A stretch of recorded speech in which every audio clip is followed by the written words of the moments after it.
Hello everyone, अस्सलाम वालेकुम। कैसे हैं आप सब। Samsung A16 versus Vivo Y200। Samsung और Vivo में से कौन सा ब्रांड 2025 में बेस्ट है, ज़्यादा अच्छा काम कर रहा है? और स्पेशली ये दोनों फोन्स मैंने लिए हैं, 60,000 के आसपास आते हैं पाकिस्तानी रुपीज़ में। इनमें से कौन सा स्मार्टफोन बेस्ट है? पहली चीज़ की बात करें तो बैटरी और चार्जिंग स्पीड। Vivo 5000 mAh की बैटरी के साथ 80 वाट की चार्जिंग को सपोर्ट करता है और 80 वाट का चार्जर बॉक्स के अंदर ही प्रोवाइड किया गया है। ये वाला चार्जर तकरीबन 45 से 50 मिनट में बैटरी को फुल चार्ज कर देता है।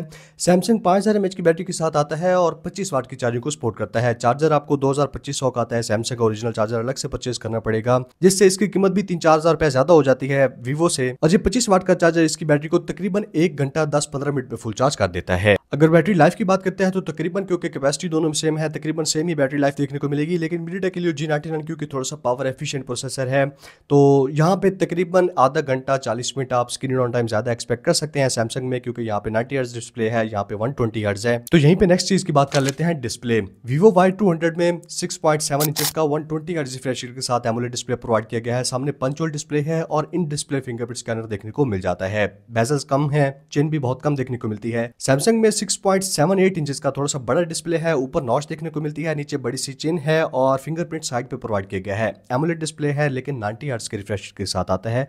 यहाँ पे Vivo में 120 हर्ट्ज रिफ्रेश रेट है। डिस्प्ले की अगर कलर्स की ब्राइटनेस की बात करते हैं तो वो भी मुझे Vivo के ज्यादा अच्छे लगे हैं। यहाँ पे ब्राइटनेस आउटडोर में अगर आप देखते हैं ज्यादा होती है, सैमसंग में थोड़ी सी ब्राइटनेस कम देखने को मिलती है। स्पेशली जो इन डिस्प्ले फिंगरप्रिंट स्कैनर है वो काफी एक मतलब इलीट फीचर है जो कि सैमसंग प्रोवाइड नहीं करता। बैटरी चार्जिंग स्पीड के डिपार्टमेंट में और डिस्प्ले के डिपार्टमेंट में Vivo सैमसंग को पीछे छोड़ देता है। नेक्स्ट अगर डिजाइन की बात कर लेते हैं तो काफी सब्जेक्टिव चॉइस है। आपने मुझे कमेंट्स में लाजमी बताना है कि आपको इस Vivo का डिजाइन ज्यादा पसंद आ रहा है या फिर सैमसंग का, क्योंकि सैमसंग के ज्यादातर फोन में यही डिजाइन है। डिजाइन की फीचर्स की बात करें तो सैमसंग में सिंगल स्पीकर है और जैसे मैंने आपको बताया साइड पे फिंगरप्रिंट है, लेकिन यह है कि सैमसंग A16 में NFC की सपोर्ट देखने को मिल जाती है जो कि Vivo Y200 में नहीं है।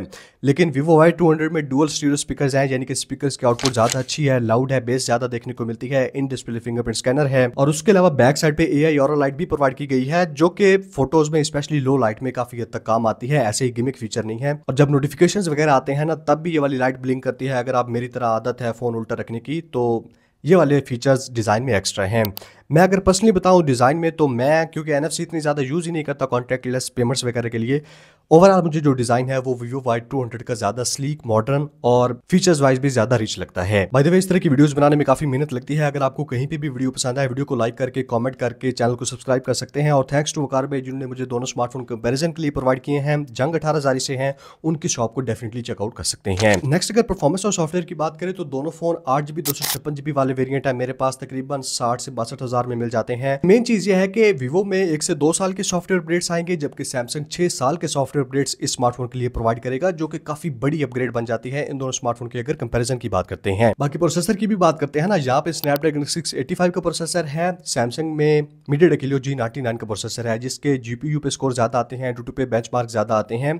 ओवरऑल अगर परफॉर्मेंस और सॉफ्टवेयर के डिपार्टमेंट देना हो ना, तो मैं सैमसंग को दूंगा Vivo के ऊपर। लेकिन Vivo काफी इंप्रूव कर रहा है सॉफ्टवेयर में। इनका जो नेक्स्ट FunTouchOS 16 आ रहा है उसमें काफी नया लुक है, नए फीचर्स हैं, तो वो वाली चीज मुझे काफी अच्छी लग रही है। स्टिल ज्यादा सॉफ्टवेयर अपडेट की वजह से और ज्यादा अच्छे प्रोसेसर की वजह से सैमसंग A16 सॉफ्टवेयर के मामले में Vivo को पीछे छोड़ देता है। तो अगर आप गेमिंग काफी ज्यादा करते हैं, मतलब दिन में काफी ज्यादा गेम्स वगैरह खेलते हैं, तो आपको सैमसंग की तरफ जाना चाहिए। लेकिन अगर आपको नॉर्मल यूज है, आप सोशल मीडिया चलाते हैं, मैस कॉल वगैरह करते हैं, थोड़ी बहुत फोटो एडिटिंग ये वो करते हैं, तो उसमें दोनों की परफॉर्मेंस तकरीबन एग्जैक्टली आपको सेम ही फील होगी। लास्ट पे आ जाते हैं कैमरास। दोनों में बैक साइड पे 50 मेगापिक्सल का कैमरा प्रोवाइड किया गया है।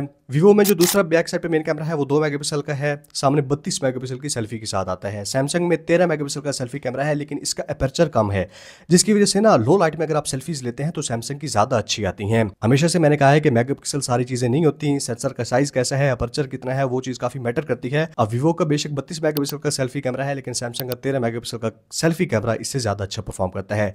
बैक साइड का जो मेन कैमरा है ना, वो Vivo का मुझे काफी बेटर लगा है। एक तो Vivo की जो कैमरा एप्लीकेशन है वहां पे मोड्स भी काफी ज्यादा प्रोवाइड किए गए हैं, थोड़ी सी ज्यादा फन कैमरा एप्लीकेशन लगती है। स्पेशली बैक साइड से अगर आप पोर्ट्रेट वगैरह लेते हैं 2x पे, तो वो काफी अच्छे आ जाते हैं। वीडियो की सपोर्ट दोनों में सेम है, दोनों में ही आप 1080p 30 FPS पे वीडियो रिकॉर्डिंग कर सकते हैं। तो बैक साइड का कैमरा, मेन कैमरा मुझे Vivo का अच्छा लगा है। फ्रंट का कैमरा सैमसंग का अच्छा है, लेकिन सैमसंग को एडवांटेज यह है कि बैक साइड पे अल्ट्रा वाइड लेंस भी दिया गया है। अगर ये 5 मेगापिक्सल का है, कोई ज़्यादा काम का नहीं है।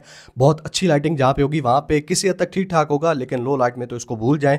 बहुत ज़्यादा नॉइज़ लेके आता है, किसी काम का अल्ट्रा वाइड लेंस नहीं है, और 2 मेगापिक्सल का मैक्रो कैमरा भी किसी काम का नहीं है। इसका भी आपने एक ही कैमरा समझना है बैक साइड पे। वीवो का भी एक ही कैमरा है। बैक साइड का कैमरा वीवो का अच्छा है, फ्रंट का सैमसंग अच्छा है। इन द एंड अगर बात करें ब्रांड वैल्यू किसकी ज्यादा है, तो पाकिस्तान में ना मैंने ये चीज नोट की है कि लोग वीवो को सैमसंग के ऊपर भी प्रेफर करने लगे हैं, क्योंकि वीवो ने मार्केटिंग काफी अच्छी की है पिछले 2-3 साल से।